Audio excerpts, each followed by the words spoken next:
Hey, welcome into Boston has entered the chat. If you love this show, because I know you do, check out Hold My Banner on Nesson as well. Ountae Campbell and I discuss the Celtics, and everything else around the NBA. Check out Hold My Banner. It's available on YouTube, Spotify, Apple, Amazon, and wherever you get your podcasts. All right, here we go. Boston has entered the chat. More fire. Travis Thomas here with my fellow with sound effects, clearly. Ountae Campbell. I call him the walking, talking triple-double. How you doing, bro? I'm doing good. Good to be on chat with you for this episode. Can't wait to get this thing rolling. We're so used to doing basketball together on Hold My Banner. Yes. It feels refreshing to do Boston has entered the chat together. 100%. You know, we're talking football, we're talking basketball, we're talking baseball, we're talking everything. We cover every angle. In fact, coming up, the Patriots coaching staff pretty much set in stone at this point, so we'll discuss that. Yep. And ECU, they have a 32-year-old punter. Bro, what? 32?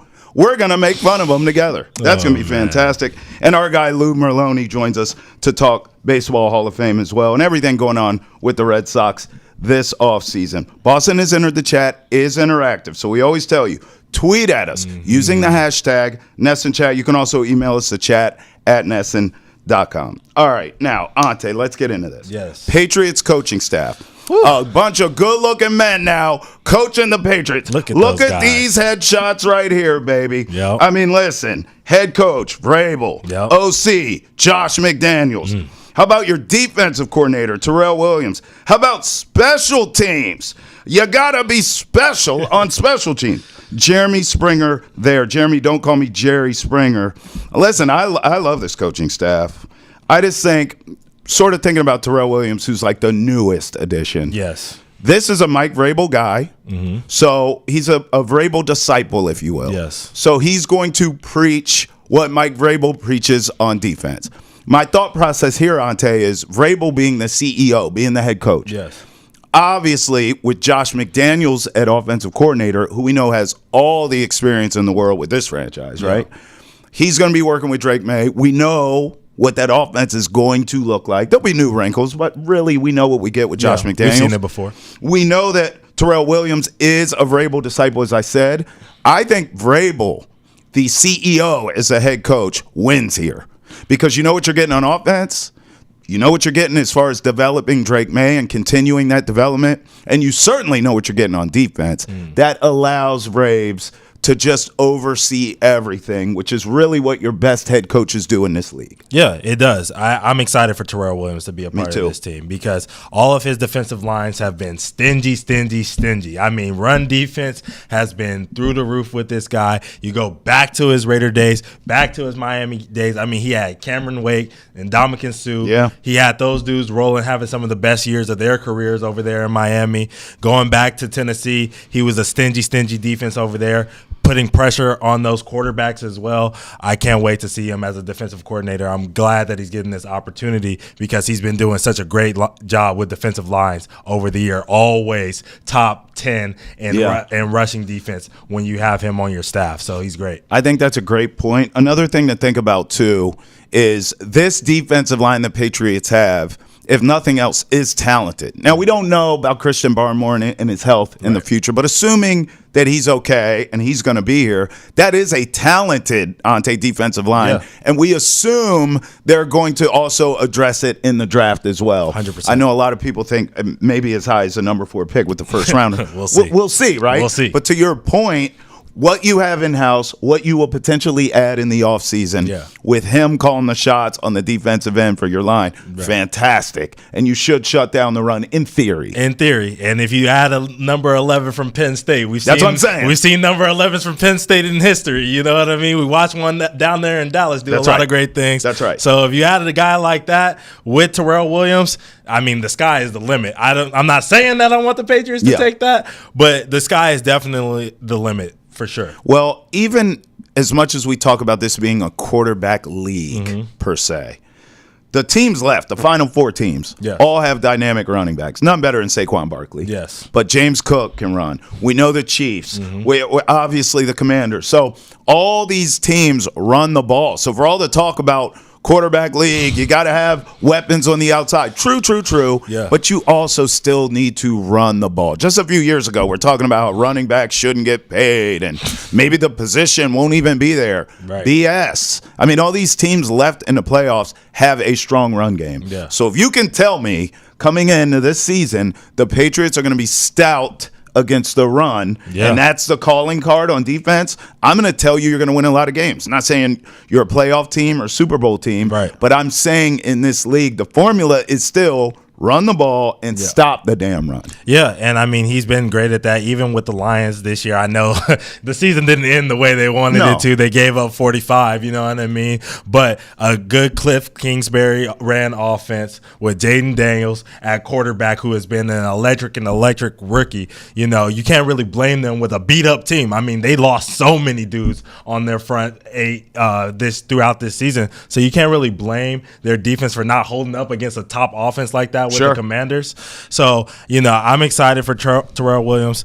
This Patriots defense is going to be a good run-stopping defense. Maybe not this year, but definitely next year as they continue to build and add a couple of more guys to this roster. I hope it's overnight, because I tell you what, I'm sick and tired of being sick and tired. Now, on the offensive side, obviously Josh McDaniels back here in New England, where, let's just face it, he belongs. I mean, can you just be the offensive coordinator forever, bruh? Because at this point, that's what I'm thinking. That's an added benefit to hiring him, is that there shouldn't be, in theory, there shouldn't be any head coaching opportunities. No shade here, but there shouldn't be any head coaching opportunities for some years. So if you're telling me, I'm not going to say ever. I'll say ever. Well, here's what. Okay, let me push back a little. Denver and in Oakland, or I know, Las Vegas. Yes, they weren't great. So let me push back slightly. Yes, because you could be right, but he is young, and if you come here, because where I was going is I'm thinking he's going to be with Drake Maye 4 or 5 years. Can we agree on that? 100%. Okay.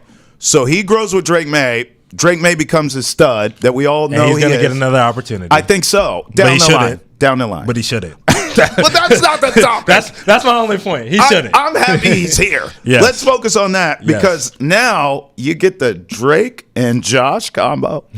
I mean, are you kidding me? Are we taking it back to Nickelodeon? Now, what do you know about Drake and Josh? I was a Zach and Cody guy, okay? But I'm going to have to – I got to show love to Drake and Josh. I got to go back and do my research here on them, because I was a Zach and Cody guy. Oh, man. This throws me back. A quick story here. When I was at the University of Texas, El Paso, we had this event, and Drake Bell came and sung at it, and one of my teammates sung the intro song to Drake and Josh over and over and over again until he finally sung it at the end of his set for like an hour straight. He was just singing, "It's gonna take some time to realize," just like that, with the with the rasp in his voice and everything. It was hilarious. So I actually am excited for Drake and Josh. I'm not as high on Josh McDaniels with Drake Maye right now.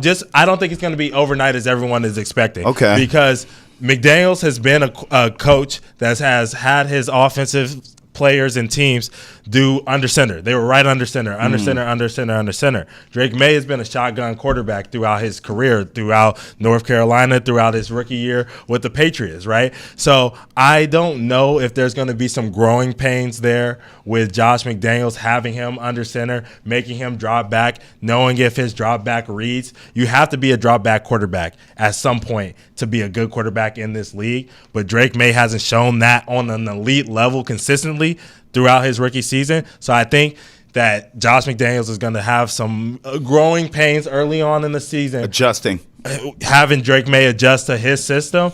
But I think this is a great opportunity for this Patriots team. They're going to be running the football. We talked about run defense. They're going to be running the football. Yeah. And they're going to get guys. I mean, hopefully somewhere in this draft, if they don't go with the number 11 out of Penn State, like I alluded to with a Carter, if they go with a Will Johnson out of LSU, if they have some upfront help, this team could be a team that could be dangerous in the run game as well. Yeah. Listen, in terms of under center, shotgun, all that stuff, If I'm Drake Maye, actually, I'm excited to adjust to Josh McDaniels. Okay. I don't necessarily think, and I could be wrong because this gets coaches in trouble a lot, head coaches. Yes. Where you come in and it's like, this is my system, make it work, right? Right. But if I'm Drake Maye, I want to be a complete quarterback. I don't necessarily just want to be, well, this is what I do. Yes. No, like I want to be able to beat you any way I can. Right. That's what the greats in this game do. Yeah. Patrick Mahomes doesn't give a rat's patootie if he's under center or in gun. You're right. Neither did Brady, right? Right. So the greats, if I'm Drake Maye, I'm just speaking on his perspective. Yeah. I'm ecstatic to work with Josh McDaniels. Yeah. I'm ecstatic to learn. Remember the knocks at draft night of Drake Maye? Footwork, not sure if he could do it under center, some decision making. The fundamentals aren't tight sometimes. Yeah. I didn't see any of that in his rookie year. Right. He's already worked on a lot of those You're things, right. Ountae. You're So right. now with the opportunity to work with a Josh McDaniels, Drake Maye's got to be ecstatic. Yeah, he has to be ecstatic. I'm wondering if Josh McDaniels is going to put more RPOs in his offense. I hope so. Because, he's more of an ISO, crack toss, you know what I mean, counter wham kind of guy. So I'm wondering if he's going to, lead with that, get Ramondre going. Yeah. Because obviously Ramondre is still a good back that I feel like the Patriots haven't ever fully unlocked to his full potential. Get him going and then see if we can get some RPOs with Drake. I know everyone's going to be a little nervous with that with the concussion history that he had last season. Yeah. But, I would love to see it because, boy, as great as he is as a passer, he is a good runner as well. He is. I thought we all thought they should have ran him more design runs this season because the Lord knows he ran for his life. He ran for it didn't matter if it was Foxborough on the road. That brother was running for his life. But, listen, I think you make a great point there. I personally want to just see this offense be competent. Yeah. My God. Think of how many games the Patriots were in last season. They lost. Yes. But they were in a lot of games. There were very few blowouts and bloodbaths. And don't even get me started on AVP. His play calling down the my stretch. point. Yeah. That's my point is, listen, with McDaniels and Vrabel at the helm here and not Mayo and AVP, Right. some of those close games that were L's should turn into dubs. Well, yeah, I agree. I just think it was more of the Crafts just being kind of in their head coaches and their offensive coordinators' pockets. You know what I'm saying? Yeah. I think with Vrabel and his staff, he's more like, hey, we got this my way. Right. You guys kind of step apart. I haven't even heard from Kraft in the middle. No, you're right. Even at the introductory press conference. Now, I want to shoot some bail here because I feel like with Gerard Mayo being hired, Robert Kraft needed to talk more. Yes. He sort of needed to explain it, right? But I loved if Vrabel's, I noticed that right away. Right. He came out. Yep. Even his opening statement was mad short. Quick. Hey, you guys know him. We love him. Here he is. It was like an intro at a talent show. Right. You know him. Put your hands together for Mr. Randy Watson. And then he was out of there. Right. So I admired that. I thought that was a smart move. And to your point, I think that's what we'll see here, which makes sense, bro. Right. Yeah. Because they have experience. Yeah. Imagine that. I will defend Josh McDaniels a little bit here before we move on. Okay. For, sort of the style and the offense in which he plays, and has he really dealt with a mobile quarterback before? Early Cam Newton when he was here. Early. Yeah. I think he hurt his shoulder or something. I wasn't in the market then, so please take it easy on me. But I remember looking from the outside looking in, early Cam, they were running the ball with Cam. They were. There were a lot of design runs for Cam. He was throwing too. And if I'm not mistaken, something happened. Some injury. I think it was a shoulder, and it was all downhill. We know the rest of the story. Right. But I saw Josh McDaniels tinker with and sort of adjust to Cam stylistically. Right, and I'll be remiss to not mention how great he was with Mac Jones. I mean, he had the 6th ranked offense in the NFL with Mac Jones. But he wasn't mobile. I don't care. It's Mac Jones. Who? Mac Jones. Who? Facts. Yeah, now we got the real number 10 with Fact. Drake Maye. Oh. And so I'm expecting it to be better, but I do think there's going to be some growing pains to start. Bro, quick story. Yeah. So you already know it. I bought my son, I didn't buy this jersey. My wife bought my son a Mac Jones jersey. When she brought it home, I said, why'd you do this? Now, Mac was here, and but I was like, why'd you get that? Sure enough, fast forward, Drake Maye's here. As you called him, the real 10, was it? Okay.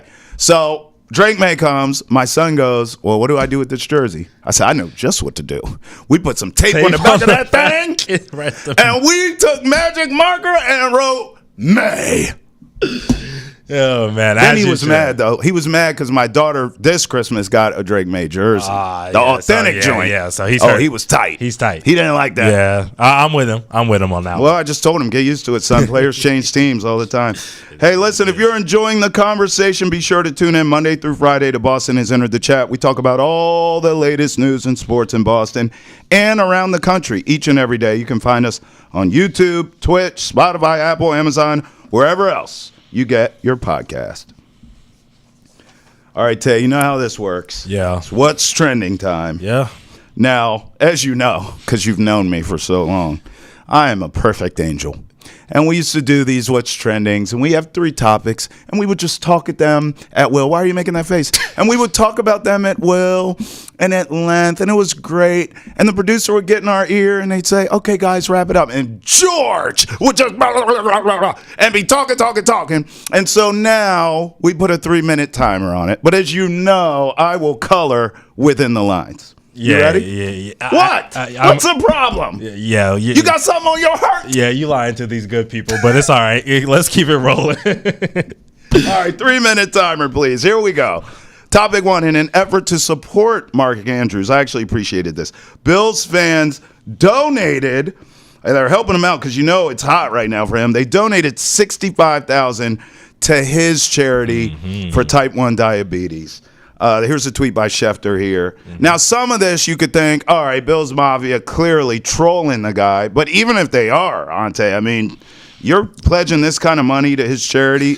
You got to appreciate that. Look, I want to start off by saying I have friends that deal with diabetes. I have family members that deal with it as well. Like, this is a very serious issue, and I'm glad that the Bills Mafia is coming together to put money towards this cause. Me too. But if you think for a second that the biggest troll organization and fan base in NFL history they troll, dog, is doing this out of the kindness of their hearts, they troll.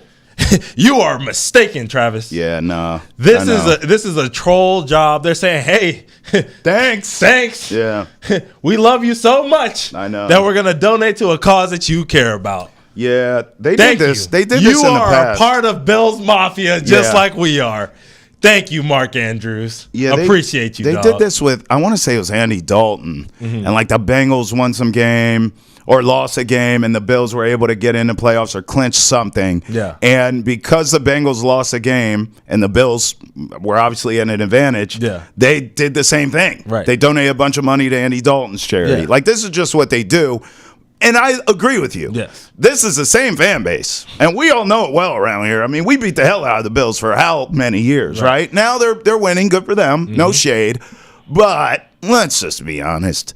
You get hammered in sub-degree temperatures, set tables on fire, go to the top rope, and jump through them for fun.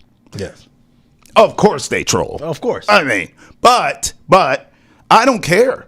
Great. Troll then. Keep donating to these charities. Hey, that's how I look at this. This is the best way to troll, right? Yes. You know what I'm saying? If they're going to be, there's people who are writing mean letters to Mark Andrews. Right. There's people who are being rude to him. It's hot and his right family, whatever. You know what I mean? This is the best way to troll, is to be kind. Maybe because they're so close to Canada, you know, they're nice people, so they don't know how to troll the right way. Maybe. So that's it. Yeah, listen, either way. And by the way, poor Mark Andrews, too. Yeah. Like, just such a stellar career. The greatest Ravens tight end ever. Quite frankly. And this, unless they win the Super Bowl and he has a game winner, Ountae, this feels very legacy to him. I hope he does, honestly. I really hope that he has his moment, his shining moment, and he finally eclipsed the mountaintop and he gets his moment to shine. I don't think they are. Who's the troll now? Me, Dasso.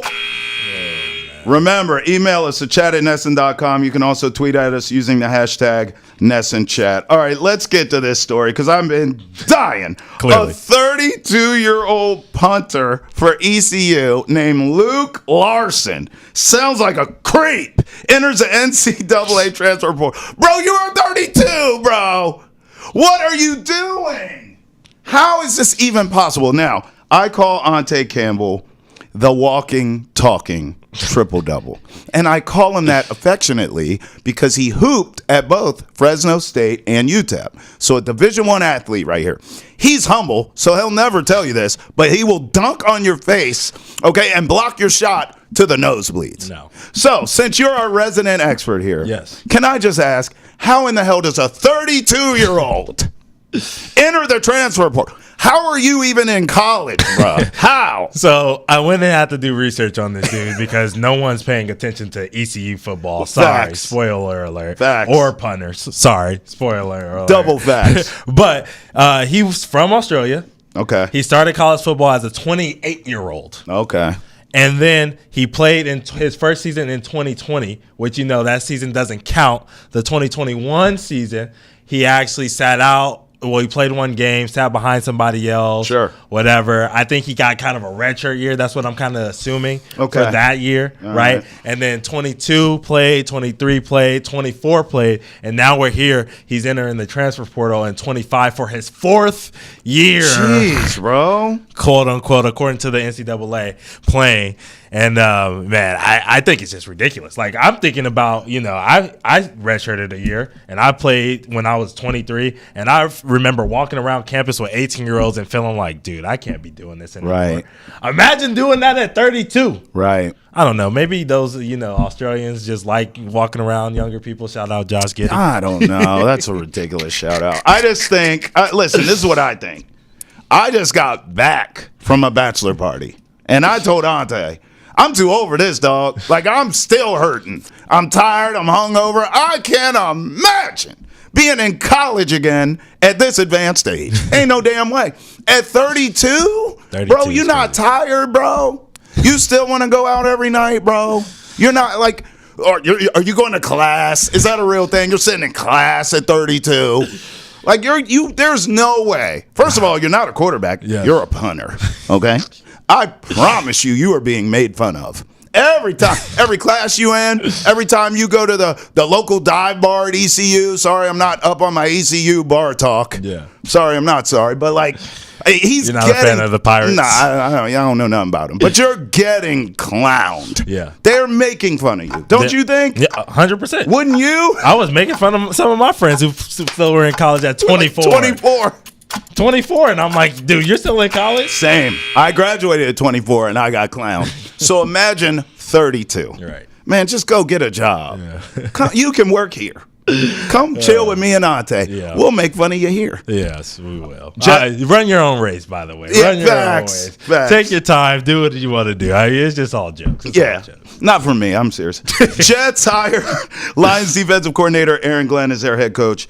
I think this is fantastic news, Ountae. Yeah. I was a big Aaron Glenn, the player, fan. I remember him playing for the Jets. Here's Rappaport's tweet. I think this is a terrible job. Mm-hmm. Can I say that? But if there is one person who can take this job and actually give a damn, it's Aaron Glenn. Mm-hmm. The fact that he played for this organization, he was successful with this organization. I think he's going to make a tremendous head coach. Selfishly, I wanted to see him have success, so I wanted him at any other job than the Jets. But at the same time, I get it. He cares. And that's, I know that it kind of probably sounds hokey and corny, but I think coaching a lot of, and you can speak to this, but I think coaching, a lot of it is just someone who has that passion, someone who wants the organization to do well, collectively. This guy has to bleed Jets green. Yeah. So I think, even though it's the Jets, I think it's the right hire. And dare I say, I think he's going to be successful. Now, how do you define? Yeah. Because I hear your soundtrack over there. Yeah. How you define success for the Jets is different than any other franchise. Okay. Right. I guess if I were to define it for Aaron Glenn, it's just kind of what I was saying with the Patriots offense. Like, just give me competency. That team is talented, roster-wise. Yep. I am going to assume Aaron Glenn goes to Aaron Rodgers, who has 1 year left on his deal anyway, and says, bro, just finish out with us. I think some of the problem with the Jets was Rodgers doing too damn much. Yeah. Like trying to Devontae Adams and Garrett Wilson trying to throw the ball everywhere. If I'm Aaron Glenn, who's a defensive guy, I'm saying, yo, Rodgers, chill. I want you more efficient. You're old as dirt, bruh. We're going to run the ball. We're going to play great defense. I need you to be special on third down every now and again. Right. And you have two weapons on the outside who can get it done. But I think Aaron Glenn can make this happen. I think that's success. 7-8 wins for the Jets. Win. Yeah, my issue is I like this for Aaron Glenn. I agree. I think he's going to be passionate. I think he's going to be a coach that comes in there with that fire every single day. He's shown that on the Lions sideline. He's shown that throughout his entire career as a coach. But where I have an issue is the Jets have had defensive coach after defensive coach after defensive coach, and it has not worked. They have. When are you finally going to give us these offensive geniuses that can help you move along that offense? Yeah. Can he keep Aaron Rodgers there? I know there's inklings that supposedly he's going to keep Aaron and he wants Aaron to return. Sure. But they need offensive firepower. I want to see how his roster and his OC shapes out, and then I'll be more excited for Aaron Glenn in New York. I don't know. I just think this comes down to someone who is in-house, I do hear you with the defensive minded, because I'm actually someone that gets annoyed with that. Right. I think there's too many damn defensive coaches in this league. I wanted the Patriots. You remember when we were talking Vrabel, Ben Johnson, I was like, go Ben Johnson, although I understand the Vrabes. Vrabes and Aaron Glenn share that in common, and that they were with their franchises, they care deeply, and I think they will, in the end, both work. Want the latest on the Patriots and the NFL? Drake Maye needs help, and we discuss how he can get it quick on Nesson's football podcast, Foxborough Rush. It's available on YouTube, Spotify, Apple, Amazon, and wherever else podcasts are found. Okay, so Aaron Glenn with the Jets, check. We do still have some openings. So I decided, let's get these openings here, and let's rank them. All right, so here are the openings. In no particular order, we'll put them in order. Cowboys, Jags, Raiders, Saints. This is your final four at the recording of this podcast, of course. Because all these jobs can be filled in 10 minutes. Who knows? But at the recording now, Cowboys, Jags, Raiders, Saints. Let's go band for band. I'm going to go Jags 1. Okay. Yeah, I'm not the biggest Trevor Lawrence fan. However, I mean, I'd rather have Trevor Lawrence than anything the Raiders have at quarterback. Trevor Lawrence and Dak Prescott feel like a push to me. They feel like the same player. I think Dak wins more, but like they feel like the same guy. And then the Saints are a mess. I'm going to go Jags here because of Trevor.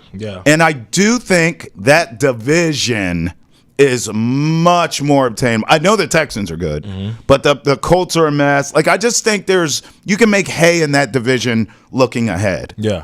I won't talk about the Jaguars just yet. I'll bring them up whenever I get to them. Who's your one? On my number. I have the Raiders, actually, as the number one team. I don't have a problem with that. And the reason that I have the Raiders there is because of Tom Brady, of course. I would be remiss to not bring him up without bringing up the Raiders. His knowledge, his experience is going to help that team speed up the process a little bit more. It's looking like they're going into a total rebuild, which is great for them as a whole because a coach that's coming in doesn't have pressure.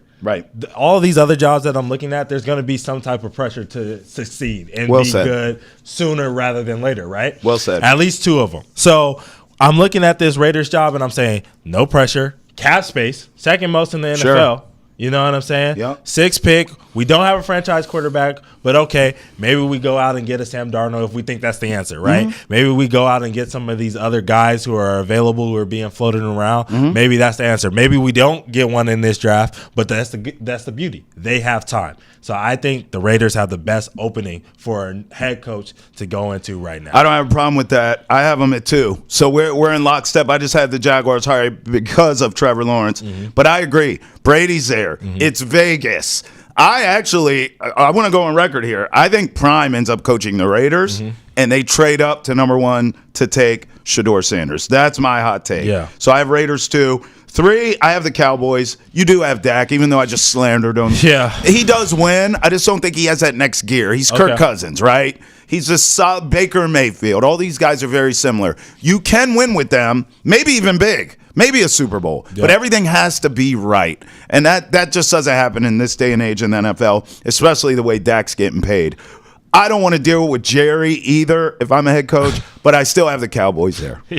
Yeah, that's true. I have the Cowboys at 2. And the reason that I have them at 2 is Micah Parsons. I've been giving them all kinds of praises throughout this episode. Yeah. But Micah Parsons, and they have Dak. Now, Dak might not be this Super Bowl winning quarterback, but he's a guy that gets you to the playoffs. I think he's a guy that can win playoff games for you. I think that that's a really nice pairing for a head coach. You have a star on defense, a star on offense. You have CeeDee Lamb. You have Diggs on the defensive end as well. Sure. You have a lot of pieces. There are some holes and there are some gaps, but really, they really were terrible this year because of health. That's just the honest truth. I know everyone loves to hate on the Cowboys, but it was a health thing. I have Jaguars at 3. Okay.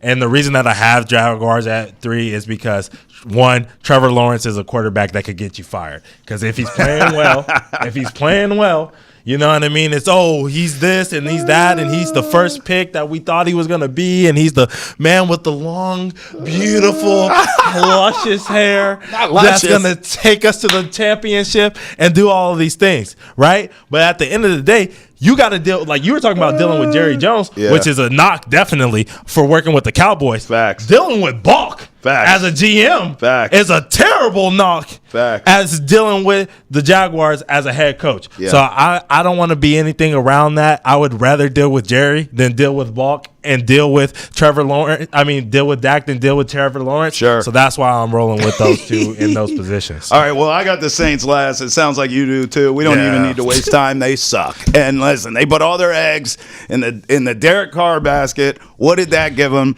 besides nothing? They stink. Yeah, and there's talent on that roster. They should trade all of them and just rebuild. They have no money either. They have no money. They have no quarterback. They suck. They have no stadium. Their stadium is garbage. Trash. Everything about New Orleans Saints football is garbage, besides maybe their color scheme. So they got that working for them. I'm right there with you. I remember we were talking a little bit about it a couple weeks ago, like who's even going to play quarterback for this team? Spencer Rattler. And you're telling me Spencer Rattler. Yeah. He's the one that's going to be the bridge quarterback that kind of Davis Mills. I likened him to Davis Mills. Yeah. He's kind of a guy that's not the greatest. Just a guy. Not the worst. He's just the guy out there. And I'm not excited to see that. Saints fans, I'm sorry. But, yeah, this is the worst head coach. He's just a guy. By the way, remember, email us at chat@nesson.com. You can also tweet at us with the hashtag NessonChat. Before we get out of here, Ountae, breaking news, Jimmy Butler, the Heat decide to suspend him yet again. What the? So now he's suspended 2 games here. Quick reactions. You know, we're going to dig deep and hold my banner, obviously, so check that out here on Nesson as well. At this point, you've suspended him this many times. He's being this big of a pain in the arse. What are you waiting for? Are you waiting for the trade deadline? Why? Oh, my God. Get this guy. He should have been gone yesterday. What did he suspended for? What did he get suspended for? I mean, it's the same thing. It's his attitude. Dude. They're suspending him 2 games again. Yeah, like... It's the same thing. Conduct detrimental. Oh, my God. Here it is. Quote, multiple instances of conduct detrimental to the team. What are you waiting for? Just get him out of there. What are you waiting did for? you see the other night he was wearing Suns-colored basketball shoes? Come on, dog. Yeah, he was wearing the purple and the orange. I mean, he's ready to go. I told you on Hold My Banner. You did. That he was going to be for all the antics. All the antics. And we see here. Here's Sham's tweet. What did he say, man? The Miami Heat. He's suspended. Butler missed a flight to Wednesday, 2 games. He's getting suspended. This guy's unbelievable. This is all stupid. It's just dumb. It is dumb. I'm tired of it. I told you that the antics were coming. He's going to be doing all the stuff that you don't want to see from a superstar. I mean, he's only hurting his brand. He's only hurting his pockets. He's only hurting his team. He's only hurting his chances of going to a place that he wants to go. I'm tired of all of this. Get this deal done. Pat Riley and him are probably the 2 most stubborn players and coaches, and executives in the NBA. I'm tired of seeing these 2 butt heads. I just want to see them separated. Just rip the Band-Aid off. Yeah, well, listen, that's a Jimmy Butler angle of this, and I agree with everything you said. Who the hell can disagree? But the Pat Riley part of this is actually a little disappointing to me and sort of makes me feel like it's probably time to walk away from the game. First of all, Pat Riley has not landed a star to go along with Bam and Jimmy, and they've been trying for years. Yeah, and by the way, 1 star, they would have won one of these finals they were in, the bubble or the Nuggets. Right. They weren't able to get it done. That's a knock on Pat Riley. Yeah. Now you have this, bro. Like, what's going on? Pat, you've lost your fastball. Move Jimmy, start the rebuild, and then go chill on South Beach. That's just what I think he should do. Yeah. It's time not only to move Jimmy, of course, but it's also time to move Jimmy Butler, or to move Pat Riley as well. I think Pat Riley needs to go hang out somewhere. I'm with you. I think it's over for the Godfather. I think his ways of being this NBA governor that's just, controlling and all of that stuff, those days have passed. I understand not wanting to lead into the player movement, but, I mean, it's time to go, man. I agree. All right, let's talk some baseball, because for more on the Red Sox offseason, check out Nesson's Baseball Podcast 310 to Left. We know you have a ton of questions about the Sox future, and we ask the players, coaches, execs, and alumni those same questions on 310 to Left. You can find it on YouTube, Spotify, Apple, Amazon, and wherever else you get your podcast. All right, let's get some baseball talk in with our guy, Lou Merloni, joining us here on Boston Has Entered the Chat. How are you doing, my friend? Good to see you. I'm doing well. How are you guys? We're good, man. Always good to see you, of course. Now, we got to talk about this Hall of Fame class. My number one question really is, who was a moron that voted against Ichiro? But instead, I'll just ask you off the top, what were your thoughts? Ichiro goes in, CC Sabathia, Billy Wagner. Sort of, what was your initial reaction to this class? I thought Ichiro was a no-brainer. I was curious to see what CC would get if he get it on the first time or not, right? Maybe it might take 2 or 3. Obviously, it doesn't. And it seems like Billy was sort of trending to that direction, maybe like Beltran, maybe next year. So all worthy, all guys that I played with or against. So I was happy. And as for the guy that didn't vote for Ichiro, I mean, some of these guys, the bottom line is they try to make it about themselves, and they kind of forget what their job is. And their job is to decide whether you're a Hall of Famer or not. But everybody has this, they have their own moral clause for some reason, which they shouldn't, like nobody deserves 100%. It's a joke. Yeah, I just got to ask you about Billy Wagner a little bit, because he got in on his last opportunity. You kind of brought up, Ichiro and CC getting in on their first opportunity. Right. What does this mean for him getting in on his last opportunity to be in the Hall? Yeah, well, for him, it's kind of life-changing, obviously, right? It's your last chance. I was surprised. I wasn't sure if he was going to get the nod or not, but he ends up getting in. So I'm in the closers, of his time. We talk about dominating your era. He did that. It's funny because I kind of owe Billy Wagner a lot. So the first time, it kind of turned my amateur career around. I would put it that way. The first time I faced Billy Wagner was in the Cape Cod League. I was playing for Katuitt. Everybody was talking about the first week of the season, this lefty, that threw about 99 miles an hour. And when you're in college, you kind of know everybody, right? All the All-Americans. So we're trying to figure out who this guy was. And they said, well, he's from this little school, D2 school, Ferrum, I think down in Virginia.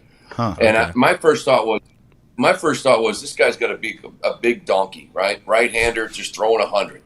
And they're like, no, actually he's 5'9", and he's a lefty. And it was like, I'm not buying this. I've never heard of this guy. Why has nobody ever heard of this guy? That was the summer that Billy Wagner jumped on the scene that went to a first-round draft pick.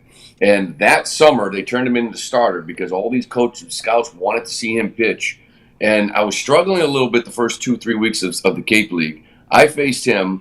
I went 3 for 3, got hot after that, won the batting title. And it all happened because I got 3 hits off Billy Wagner and I got some confidence. So he helped me out. I'm glad he's in the Hall of Fame. Wow, that's cool. What about any stories about playing against Ichiro or CC Sabathia? I always make the joke, Fat CC was the Hall of Famer. Once CC got skinny, Lou, he wasn't the same dude. And I know now he's all jacked. He could be Mr. Universe. But do you have any stories about playing against Ichiro or CC? Yeah, I was in Japan in actually 2000, and that was Ichiro's last year.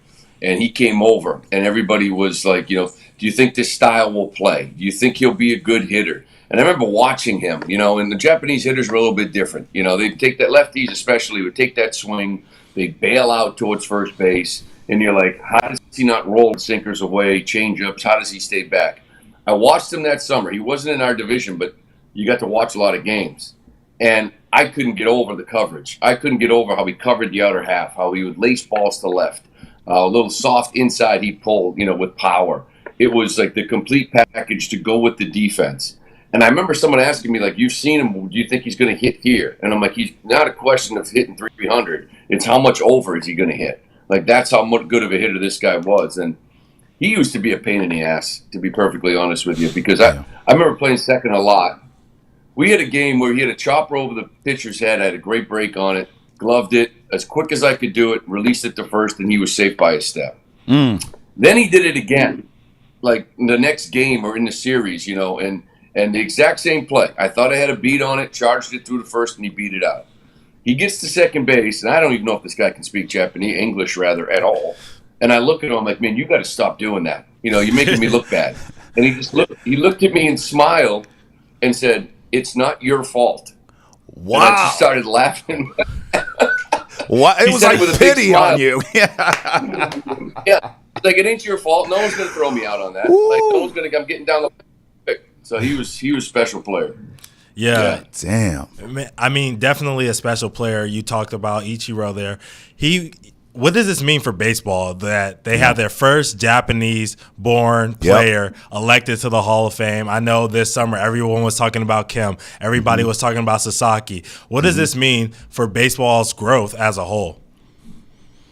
Yeah, it just says the game is growing. The great player over in Japan, and we're starting to see it now, kind of translates into our game. I mean, I think I saw a stat, and I might screw it up, but it was one of these 3,000 hit clubs. How many hits they had at 26, and Ichiro had 0. In America, which is amazing that he got it. You know what I mean? Like at 26, he didn't have a hit. Most of the 3,000 hit club guys are guys that came to the big leagues at 20, 21, had a long career. He was 26 and didn't have one. So I just think it speaks to the growth. But CC, I'm happy with, man, because I played with him for 2 years, and he's such a great dude. Like, he really is. And you're right. Like, when he got skinny, he wasn't the same guy. Yeah. So he get some weight back on there and start healing again. Yeah, none of us are, Lou. That's why I eat every day. I make sure I'm as husky as possible. I want to ask you, because we had a graphic up of some of these votes here. I saw that Dustin Pedroia actually got 47 votes, which is pretty much 12%. I guess just give me your thoughts here. It's first year of eligibility, 47 votes. Do you think Pedroia, does he ever get in one day, Lou? Yeah, this is one of those things where I'm glad he remains on it. That's a good start. So it's sort of like what we just saw with Billy Wagner, right? 10 years. So it is amazing. You start looking at the classes. Like, I already saw last year's class, and I don't know if there is a Hall of Famer, in the guys that are eligible. So all of a sudden now maybe his case grows, right? And next thing you know, the people start comparing him to others, and the case continues to grow. So I think he's sort of in like a similar category as a guy like Nomar Garciaparra. When they played, they were Hall of Famers. There's no question. But I think there'll be some voters out there saying, I needed 2-3 more years. I needed 3 more years, 4 more years from these guys. Unfortunately, injuries played a role, but there was no question. Like, while they played and were healthy, whether it be only 7 years, 8 years, whatever it may be, both of those guys are Hall of Famers. It's just that the careers maybe weren't long enough. That's what they might tell you. Yeah, what about another former Red Sox and Manny Ramirez? He missed out this year. Yep. Next year, he has the opportunity to have his last year on the ballot as well. Will he have kind of a Billy Wagner story where he sneaks in next year, or are you thinking it's kind of over for Manny?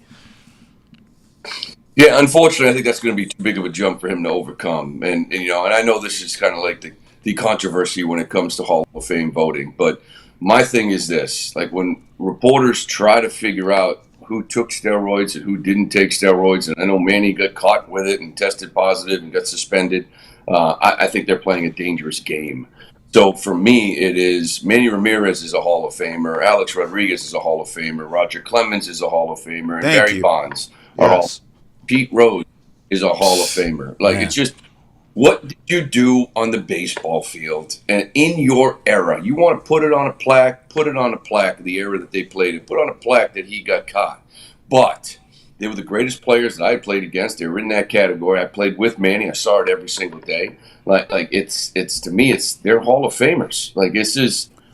Our job as a hitter to go up there and try to get hits. And the guy that did it more than anybody to ever play the game is not in the Hall of Fame. I know what he did. We all know what he did. Put it on the plaque. We've also put the man in the Hall of Fame.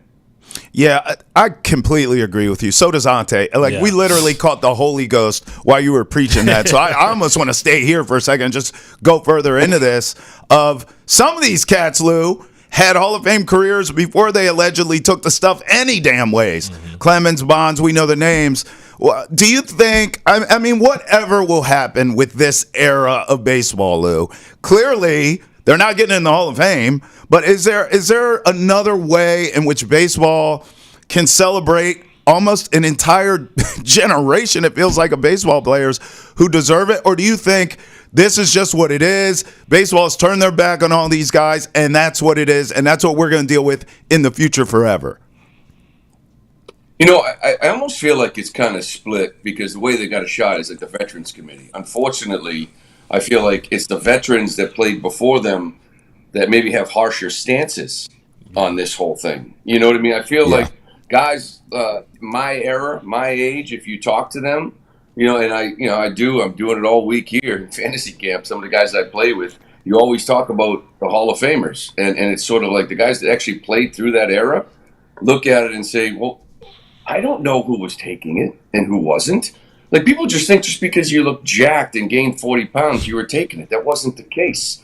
So in that regard, we just look at it as who were the best players that we played against. Those names I mentioned were the best players we'd ever played against. Barry Bonds is the best left-handed hitter. Manny's the best right-handed hitter I've ever seen. So it's like we might have a different view because, quite frankly, we might sit there and say, we knew guys that were that the media never knew. So it's almost like you knew, and they pretend that they knew. But the older guys, the veteran committee that maybe the decision makers may sit there and say no, because we played the game right. We didn't play. We weren't dirty. We didn't take steroids. So it's just it's a different view, I think, of guys that maybe played before it and guys that played during and after it.